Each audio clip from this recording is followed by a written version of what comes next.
Hello everyone, this is Juan Sarmiento and today is Thursday, June the 15th.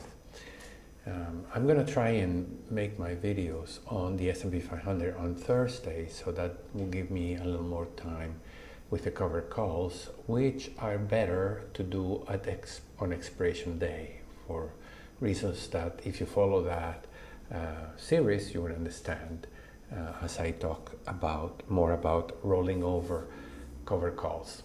In the meantime, take a look at the SPY. It's hitting new highs, new recent highs, because if you take a look at the weekly chart, we have seen the ups and the downs.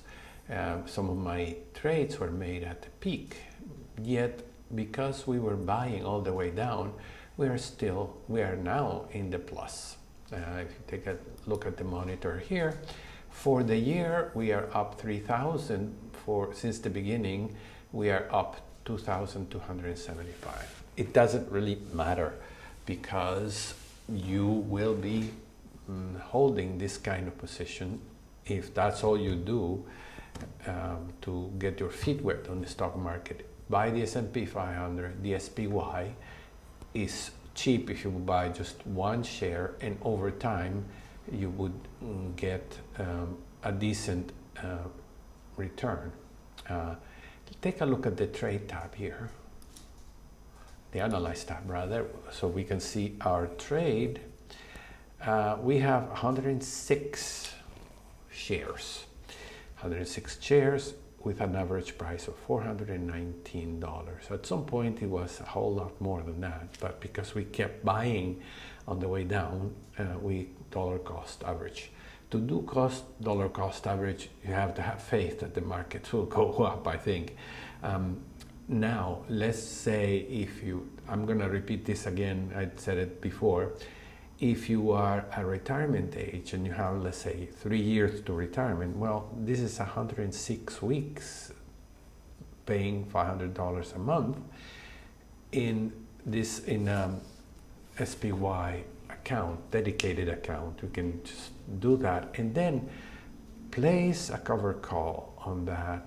And here we would do, if I were to do a cover call right now, I would go for one month to expiration, because that will give me the maximum value. I would look at the let's say July 14th, 29 days to expiration, or July 21, which is 36 days to expiration. If I choose this one here, I would look for the one with the most extrinsic value and the minimum intrinsic, so that the difference between the two is the maximum. This will be 575, which times 100 is $575. So I click on the bid, and here's my number here. Obviously, you can see that I propose to do this at $432. That's okay, you can do it. It really doesn't matter, because what matters is how much money is on extrinsic value, because the extrinsic value will go to zero at the expiration. The intrinsic value can increase, but so will your actual stock on a similar amount. Okay, so we assume that the intrinsic value is zero. If the stock goes down, then your position loses, but all you care about is this number, the extrinsic value, because the stock goes up and goes down, and over time it recovers its value. But the extrinsic value we are collecting every month, and in this case, if we were to collect that, take a look at the risk graph of this option here. If I were to sell it, I get $573. And hopefully if you get that every month, well, then that's some sort of income that you can have from there, in addition to whatever other positions, other savings, or even your Social Security you may have.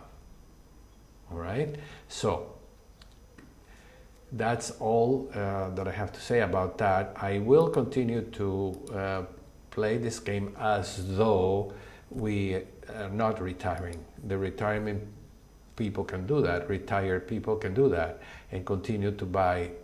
You can continue to buy with the covered call. You can continue to buy shares with the $500 a month. Okay. In this case, I'll just pretend. The idea is I am working and I get $500 to put away in savings every week, if that's what you get. If not, you would do it every second week. It would take you a longer time, obviously, to accumulate this many shares. But your goal should be to have at least 100 shares to enter that cover call. If that's the approach you wanna do once you reach retirement, and then you have your shares, you no longer are entering any more money into the account. We are just collecting. Well, you could collect $100 every month in your retirement. So for now, though, pretending that we are entering $500 every week, I'm going to add this $500. Again, this is a paper trading account. It's not a real account. It's for demonstration purposes, okay? But this is $500 would be what I would suggest you could do. Obviously, everybody is different, but the goal is that with $500 you can buy one share and still have some money to spare. So let's do that. Add the $500, and now we have $573, and I just add now one share. So you can analyze this trade and open it. So unlocking here gives you the one order, or you can simply say add simulated trades, ask, click on the ask and reduce the 2 zeros. That gives you the same order, exactly the same order. And now you say create duplicate order, confirm and send, and then you have it right there. This is obviously with the Think or Swim platform that I've been using, and you can do something similar with your own trading account.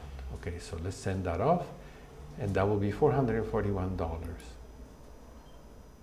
And 107 it was taken, and now our account has gone to $47,329.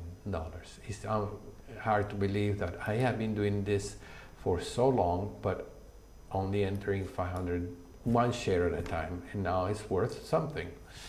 Okay, and if you get to 200, if you get to 200 shares, then you can short your calls, 2 calls, and then you get $1,000 every month. Okay, can you see this? This is a way to save money. And if not, the other approach is to do cover calls, which is what I'm teaching in the other series called the cover calls. So follow that as well. Thank you very much for joining me, and see you next time. Bye-bye.